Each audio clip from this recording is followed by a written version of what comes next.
नमस्कार स्टूडेंट्स। आज हम द्वादशः पटले अर्थात पाठ 12 पढ़ने वाले हैं और वो है हमारा मूर्खम मित्रम। मूर्खम मित्रम क्यों है ये तो कहानी पढ़ने के बाद ही पता चलेगा कि मित्र मूर्ख क्यों था। वैसे जब भी कोई मित्र होता है तो समझदार होना चाहिए, मूर्ख नहीं होना चाहिए। तो अब मूर्ख क्यों कहा गया है, इस कहानी में ऐसा कौन सा मित्र था कि जिसने मूर्खता करी, और इस कहानी का जो शीर्षक है वो पड़ा मूर्ख मित्रम। तो ये हम कहानी पढ़ने के बाद ही समझ में आएगा। तो अब हम पहले कहानी पढ़ते हैं। पुरा कर्मपुर नगरे एकः नृपः आसीत्, अर्थात प्राचीन काल में कर्मपुर नगर में एकः नृपः एक राजा आसीत् था। प्राचीन काल में कर्मपुर नगर में एक राजा था। सह अत्यंत सदाचारी, न्यायप्रिय है, परोपकारी, दयालु, पशु प्रेमी च आसीत्। वह अत्यंत ही सदाचरण करने वाला, न्याय करने वाला, परोपकार करने वाला, दूसरों की भलाई करने वाला, दयालु, सबके प्रति दयालुता का भाव रखने वाला, पशु प्रेमी च आसीत् और पशुओं का प्रेमी था। तस्य राजभवने अनेके पशवः आसन्, उसके राजभवन में अनेक पशु थे। ते तस्य सेवाम अकुर्वन्, वह उन सब की सेवा करते थे। मतलब जो पशु थे वे राजा की सेवा जो है करते थे। और किस तरह करते थे? तेषु एकः बानरः तस्य प्रियः अभवत्, उनमें एक जो बंदर था तस्य प्रिय अवध, वो उसका बहुत प्रिय था। वह बंदर सह बानरः नृपस्य सेवाम करोति, इसमें वह बंदर जो है नृपस्य सेवाम राजा की सेवा करोति इसमें करता था। एकदा नृपः सुप्तः आसीत्, एक बार राजा सो रहा था। बानरः व्यजनेन तम अभिजयत्, अर्थात बानर जो है व्यजनेन होता है पंखा, और अभिजयत अर्थात हवा करना। तो बंदर पंखे से उसकी हवा कर रहा था, किसकी? राजा की। तस्मिन् काले एका मक्षिका नृपस्य नासिकायाम उपविशत्, तभी कुछ समय पश्चात वहां पर एका मक्षिका, एक मक्षिका होता है मक्खी, नृपस्य राजा की नासिका अर्थात नाक पर उपविशत बैठ गई। बानरः बारंबार व्यजनेन ताम निवारयति स्म, बंदर ने बारंबार मतलब बार बार व्यजनेन पंखे से ताम निवारयति उसको उड़ाया, उसको भगाया था। तथापि सा मक्षिका पुनः पुनः आगत्य तत्रैव उपविशति, इसमें तथापि तब भी सा मक्षिका वह मक्खी पुनः पुनः मतलब बार बार फिर से आगत्य आकर तत्रैव वहीं पर उपविशति थी, बैठ जाती थी। अर्थात जो है बंदर ने बार बार उस मक्खी को उड़ाया, लेकिन फिर भी वह पुनः आकर वहीं पर बैठ जाती थी। कहाँ पर? राजा की नाक पर। इदं दृष्ट्वा बानरः अति क्रुद्धः अभवत्, यह देखकर बंदर जो है अति क्रुद्ध है, अत्यधिक क्रोधित हुआ। यदा मक्षिका पुनः नृपस्य नासिकायाम अतिष्ठत्, जब मक्खी जो है पुनः फिर से नृपस्य राजा की नासिका पर अर्थात नाक पर अतिष्ठत बैठ गई। तब सहताम, उसने ताम हंतुम उसको मारने के लिए, किसको? मक्खी को, खड्गेन प्रहारम अकरोत्, खड्गेन तलवार से प्रहार अकरोध किया। तो जब वह मक्खी राजा की नाक पर बैठ गई तो बंदर ने क्या किया कि तलवार से उस मक्खी को मारने के लिए उस पर प्रहार किया। खड़ग प्रहारेण मक्षिका तो उड़ियम दूरम अगच्छत किंतु नृपस्य नासिका छिन्ना अभवत्। तो खड़ग प्रहारेण जो है तलवार के प्रहार से मच्छिका तो उड़ियम, मक्खी तो उड़ गई, दूरम अगच्छत दूर चली गई उड़कर, किंतु नपश्यत लेकिन जो राजा की नासिका नाक थी छिन्नावत वह कट गई। तो जो प्रहार किया था बंदर ने उससे क्या हुआ कि मक्खी तो दूर जाकर बैठ गई, वो वहां से उड़ गई और राजा की नाक जो है वो उस तलवार से कट गई। अतः उच्यते, अतः कहा सही ही कहा गया है, मूर्ख ही जनहि सह मित्रता नोचिता, मूर्ख लोगों से साथ सह साथ मित्रता अर्थात मैत्री, नोचिता न उचिता अर्थात नहीं उचित नहीं है। तो मूर्ख लोगों के साथ हमें मित्रता नहीं करनी चाहिए, क्योंकि वो बंदर मूर्ख था तभी तो उसने तलवार का प्रहार किया, वो भी मक्खी को मारने के लिए। तो इसलिए ही इस कहानी का शीर्षक मूर्ख मित्रम है कि वो मूर्ख मित्र था। अगर वो मूर्ख नहीं होता तो वो तलवार से प्रहार नहीं करता। तो हमेशा सही कहा गया है ये कि मूर्ख लोगों की मित्रता उचित नहीं होती है, हमेशा मित्रता समझदार लोगों के साथ ही करनी चाहिए। अब हम इसके आगे के शब्दार्थ करते हैं।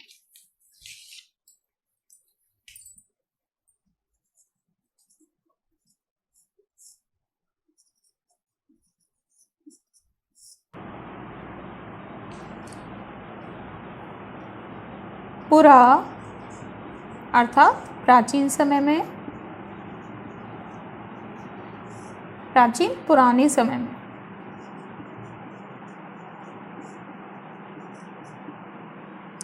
सुप्त है सोया हुआ।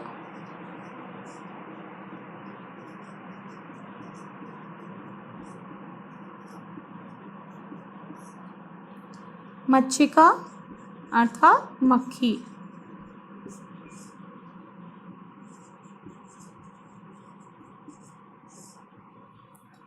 उड़ी है अर्थात उड़ गई। तो उड़ी है या आ रहा है पीछे, यहाँ पर लेप प्रत्यय लगा हुआ है तो उड़ कर। छिन्ना अर्थात छिन्ना हो गई थी उसकी नाक तो कट गई। नपह राजा,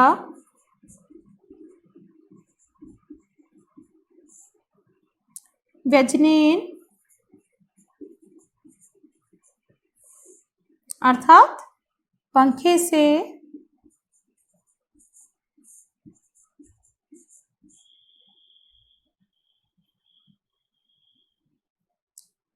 नासिकायाम अर्थात नाक, नासिका याम तो ये सप्तमी विभक्ति हो गई तो नाक पर।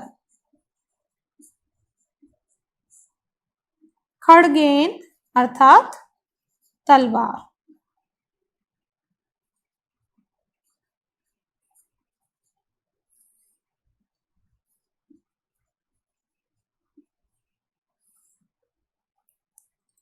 पुरा प्राचीन समय में, सुप्त है सोया हुआ, मच्छिका मक्खी, उड़ी उड़कर, छिन्ना कट गई, नपह राजा, व्यजनेन पंखे से, नासिकायाम नाक पर, खड़गेन तलवार से।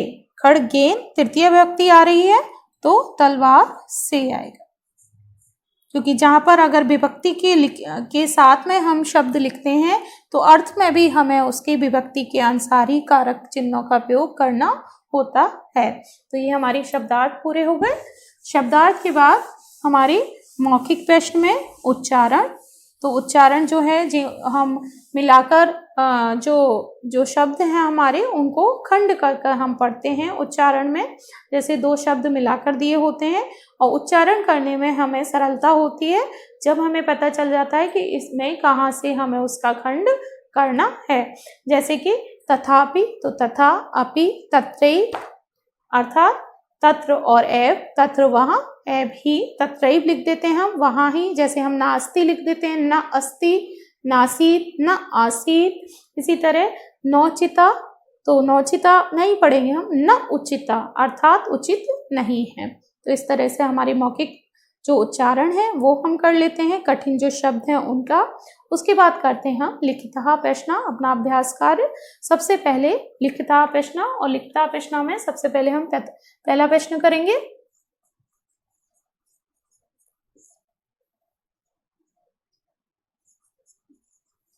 और पहला प्रश्न है हमारा प्रश्न एक पदेन उत्तरम ददत, अर्थात एक पद में उत्तर दीजिए।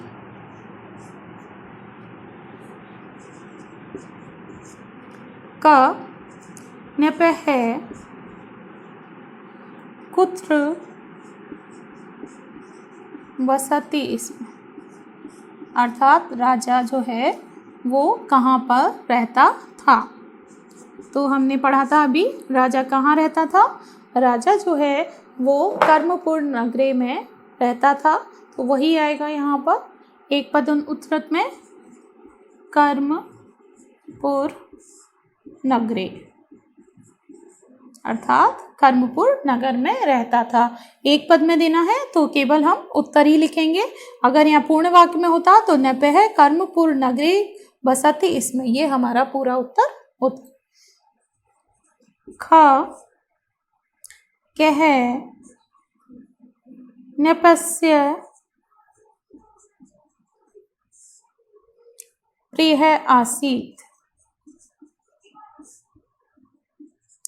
अर्थात जो राजा है, राजा को कौन राजा को प्रिय था। कौन राजा का प्रिय था सबसे ज्यादा? एक बंदर, तो वही आएगा एक है बानर है, अर्थात एक बंदर जो है वो राजा को अत्यधिक प्रिय था। ग का न्यपस्य नासिकायाम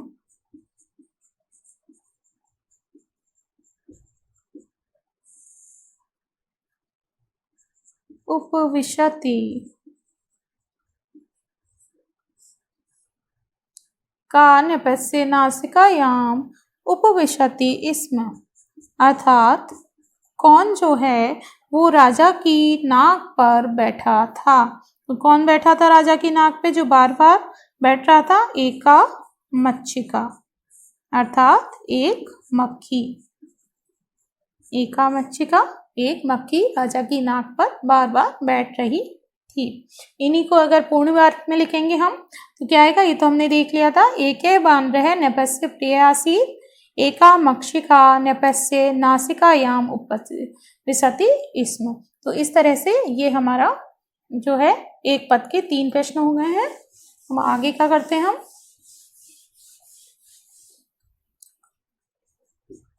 घ बानरः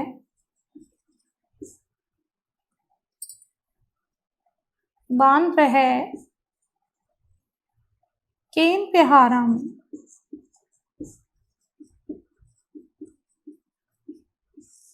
अर्थात बंदर ने किससे प्रहार अक्रोध किया। और किससे प्रहार किया था उसने? खड़ग से, अर्थात तलवार से। तो वही हमारे उत्तर में लिखेंगे हम, खड़गेन, अर्थात तलवार से। तो किससे प्रहार किया था? किससे प्रहार हुआ था? ये हमारा केन तृतीय व्यक्ति है और खड़गेन वह भी हमारी तृतीय व्यक्ति है। और पूर्ण वाक्य में उत्तर लिखेंगे तो बानरः खड़गेन प्रहारम अक्रोध, तो बानर ने खड़ग से प्रहार किया था, अर्थात तलवार से प्रहार किया था। तो ये हमारे एक पदेन उत्तरत जो प्रश्न है वो समाप्त हुआ।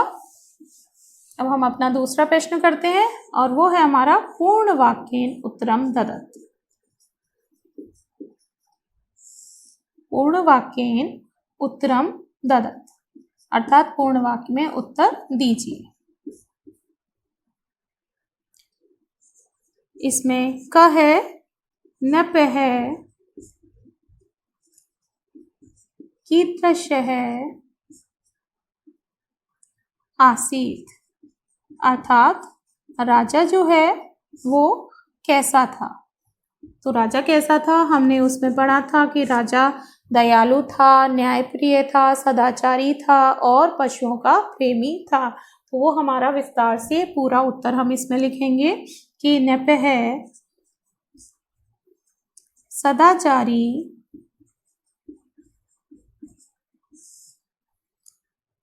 न्यायप्रिय,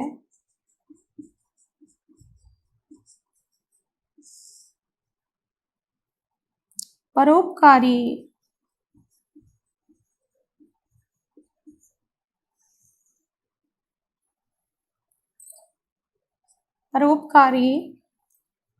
दयालु,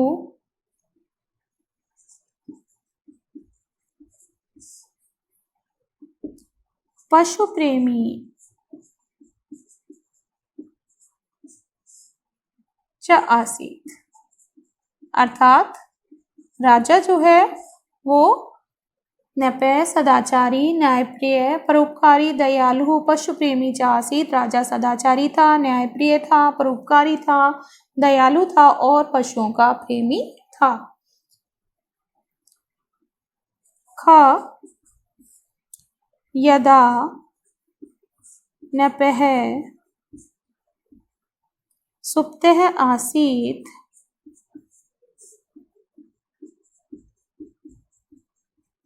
अर्थात जब राजा सोया हुआ था, तदा बानरः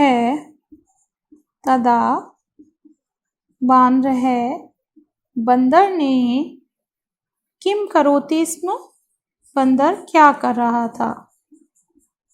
तो क्या कर रहा था बंदर, जब राजा सोया हुआ था तो बंदर जो है वो उनकी पंखे से हवा कर रहा था। तो वही हमें लिखना है पूरा। तो पहले हम प्रश्न में से लिखेंगे कि यदा नृपः सुप्तः आसीत्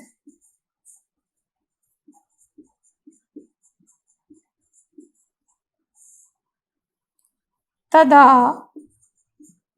बानरः, बंदर जो है उस समय क्या कर रहा था, व्यजनेन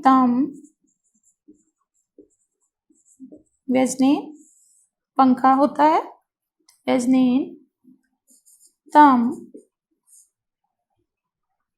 उनकी अभिजयत अर्थात हवा कर रहा था। यदा नृपः सुप्तः आसीत् तथा बानरः व्यजनेन तम अभिजयत अर्थात जब राजा सोया हुआ था तब बंदर उनकी पंखे से हवा कर रहा था। तो इस तरह पूर्ण वाक्य के जो उत्तर हैं वो हमें विस्तार में लिखने होते हैं। अब हम आगे के जो प्रश्न है वो करेंगे। ग बानरः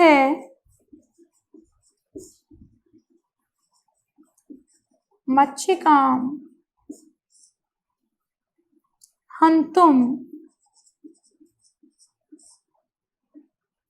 किम अकरोत्,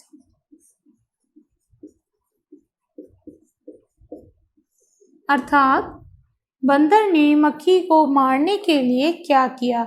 तो बंदर ने मक्खी को मारने के लिए क्या किया था, वो तलवार से प्रहार किया था। पहले तो बार बार वो उड़ा रहा था पंखे से और उसके बाद उसने तलवार से प्रहार किया था। तो वही लिखेंगे हम, बानरः मच्छिकां हन्तुं, बानर ने मक्खी को मारने के लिए खड्गेन प्रहारम अकरोत्, अर्थात जो है बंदर ने मक्खी को मारने के लिए खड्ग से प्रहार किया, तलवार से प्रहार किया था। घ खड्गस्य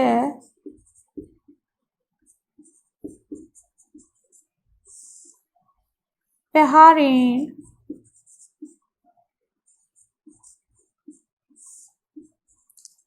किम अभवत, अर्थात खड़ग के प्रहार से, तलवार के प्रहार से क्या हुआ। तो क्या हुआ था तलवार के प्रहार से कि मक्खी तो उड़कर दूर चली गई थी और राजा की जो नाक है वो छिन्न हो गई थी, कट गई थी। तो यही लिखेंगे हम कि खड़ग के प्रहारस्य, खड़ग के प्रहार से, तो यहाँ आएगा खड़गस्य ही आएगा, खड़गेन प्रहार नहीं आएगा।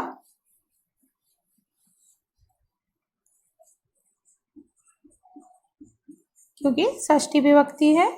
के प्रहार से प्रहारे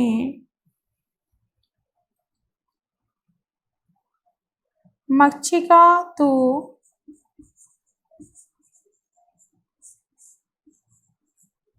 मक्षिका तो मक्खी तो उड़ी है, अर्थात उड़ गई, उड़ी है। दूरम अगच्छत, दूर चली गई।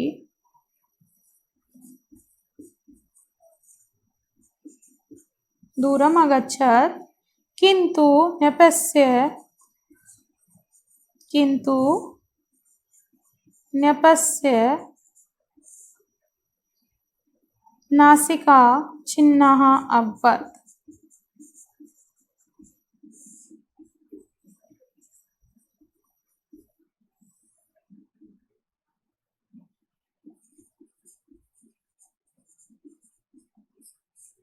अर्थात खड्गस्य प्रहारेण मक्षिका तो उड़ी है, दूरम अगच्छत किंतु नृपस्य नासिका छिन्ना अभवत्। खड़ग की तलवार के प्रहार से मक्खी तो उड़कर चली गई और राजा की जो नाक है वो कट गई। तो ये हमारे पूर्ण वाक्य के उत्तर यहाँ पर समाप्त होते हैं। अब हम आगे के प्रश्न करेंगे।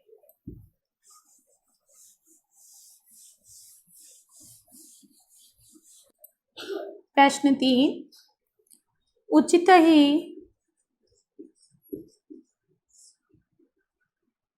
पद ही रिक्त स्थानानि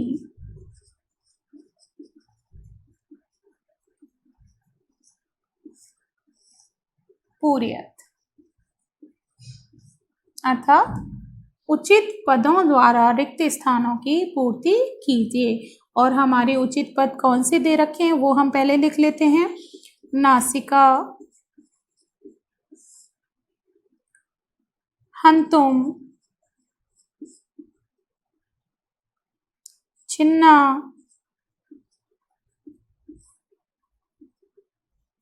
खड्गेन,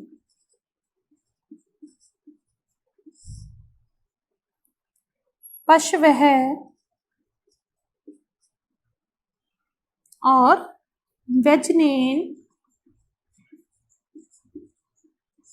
और है नृपस्य। ये जो है हमारे उचित जो पद हैं कुछ वो दिए हुए हैं, जिनको हमें अपने जो रिक्त स्थान वाले वाक्य हैं उसमें हमें भरना है। उचित पदों को भरकर रिक्त स्थानों को पूरा करना है। तो सबसे पहले का नृपस्य राजभवने अनेके, उसके बाद रिक्त स्थान और फिर आसन।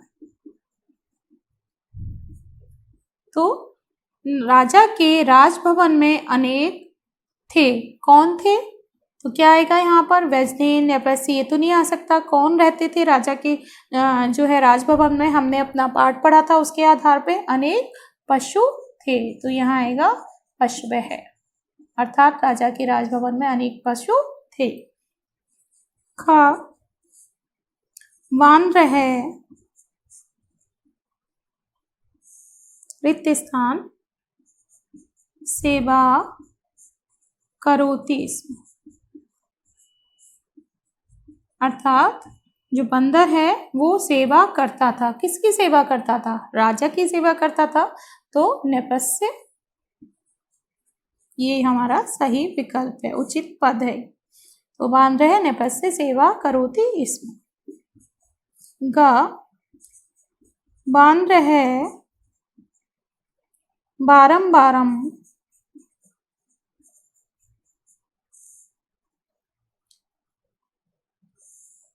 रिक्त स्थान निवारयति इसमें।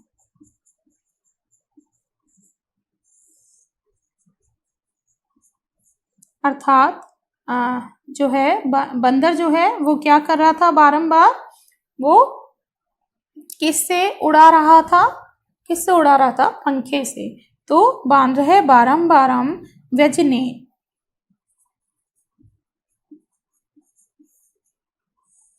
किसको उड़ा रहा था, मक्खी।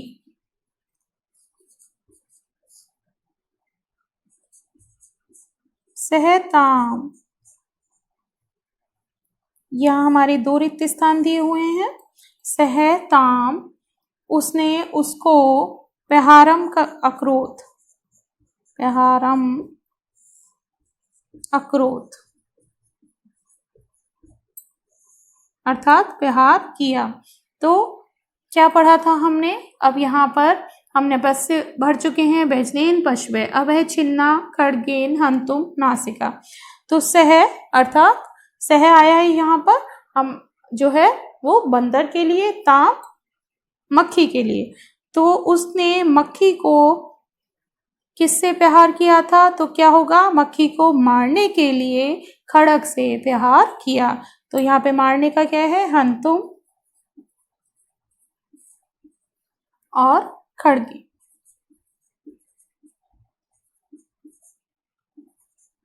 अर्थात मक्खी को मारने के लिए प्रहार किया। तो यहाँ पर हंतुम भी हमने भर लिया और खड्गेन भी। अब हम आगे करते हैं।